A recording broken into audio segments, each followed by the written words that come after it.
This is our interview with Roger Murray, who is a docent at the Historical Society. The famous part of the Jeremiah O'Brien is the fact that it still exists. It's the last one, it's the last Liberty ship to exist. And there were a number of different shipyards around the country, along the East Coast, Baltimore, West Coast, Riverside, I think, where Liberty ships were being built. Was there any women that worked at the shipyard? Oh yeah, Rosie Ritter. You would know that. There was a lady who became famous because she got the first job as riveting when the supply of men diminished by them being called into war. Then there were a number of females. My father-in-law's sister was one of those who lived up on Highland Avenue in the little house where South Portland High School is today. It's all villages that were built throughout there. If you look at the houses from Highland Avenue to the left of South Portland High School, just picture in your mind, they all were little Cape Cods.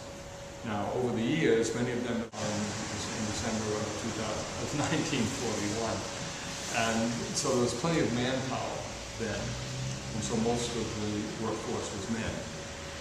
Once the war broke out and Franklin Delano Roosevelt declared war against the Axis powers in Japan, then there was a depletion of the supply of men to do the work, and that's when they started hiring.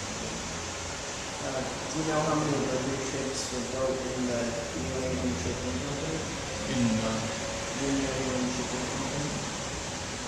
in New England, yeah, 244 Liberty ships were built, and there were 30 British ships that were built. And let me just comment on that.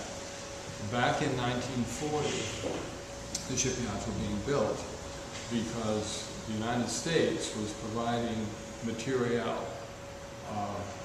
anything that was not a person, supplies, fighting equipment.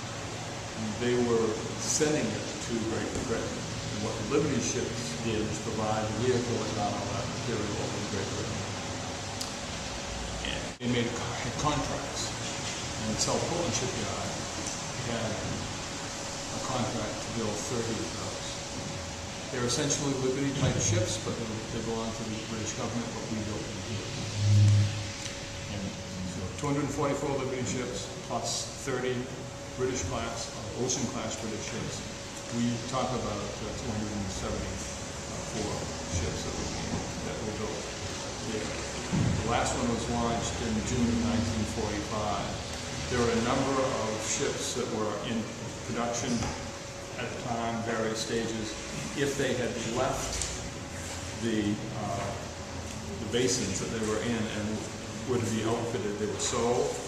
If they were just starting to be built and were still inside the basins while they were being built, they were scrapped with scrap metal, for scrap metal.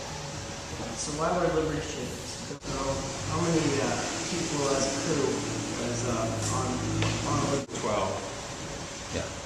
20, no. 44 and 12, 56. Yeah. 56 sounds about right for a 5-ton vessel. When British ships were made, they weren't called Liberty They're ships. called ocean class. This is our video of the Liberty Ship Memorial at Bug Light. So, we're at the Liberty Ship Memorial, and we're just going to show you the sheer size of the Liberty ships, just their hull, which is the front.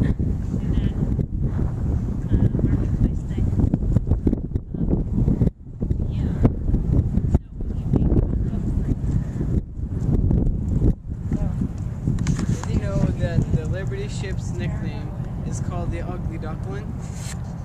Well, if you want to learn more, then watch our documentary about Liberty ships.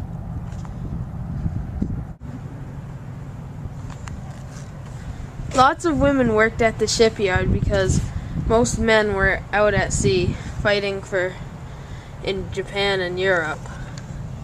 There was about 3,000 700 women working at the ship. This is a picture of the Robert Rowan with her cargo of ammunition blew up after being hit by a German air attack during the invasion of Sicily. And that was on July 1943. Okay, so imagine 336 of these things were built at the shipyards in Maine or in South Portland.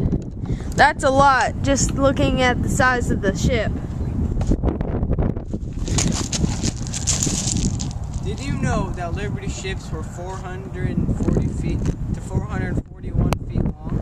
Their crew and the width of the Liberty ship was 51 feet. And Out of the 336 of these things built in the South Portland shipyards, only one is remaining, and it's docked in San Francisco, and it's called the Jeremiah O'Brien. did you know before New England Ship Corporation that built Liberty ships that were focused on two other shipyards? Well, the East Shipyard was a British shipyard, and we were making ships for them called Ocean Class. The Ocean Class was built for the British for their war against German.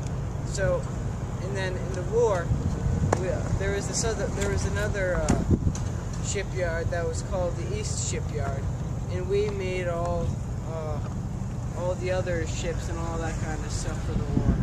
And so we built so we couldn't bring the Ocean Class down to British because they kept on getting bombed from the submarines that the Germans kept on. So then the British came down here to help us because we got involved because the Japanese bombed us in Pearl Harbor, and so we started making ships that were called Liberty ships. And so there was about 2,700 Liberty ships in the. Did you know that Liberty ships can hold up to 9,000 tons of cargo? Hey, did you know that the workers had to have badges to get into work at the shipyards? So there were a lot of badges, and there was one special occasion where a dog was given a badge. The dog's name was Sandy, and the owner's name was Gleason Hopper, and he brought Sandy to work every day. So finally she got a badge that fit right on her collar. Did you know there's 30,000 workers working at the New England Shipping Corporation? The first Liberty ship ever made was called the Patrick Henry, and it was dedicated to all the signers of the Declaration of Independence.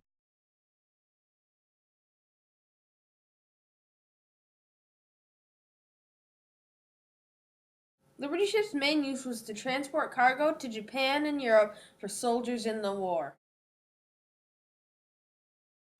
This is a picture of the Jeremiah O'Brien, which was built in South Portland and is still docked in San Francisco today. These are some Liberty ships being built at the South Portland shipyard.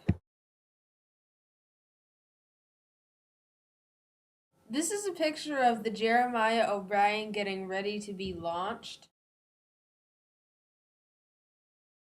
This is a picture of Rosie the Riveter, and they call her Rosie the Riveter because she was the first woman to get a job in the shipyard.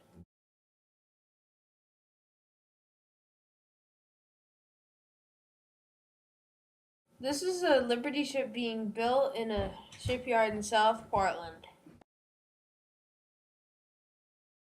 This is an actual photo of a Liberty ship transporting cargo to soldiers in World War II.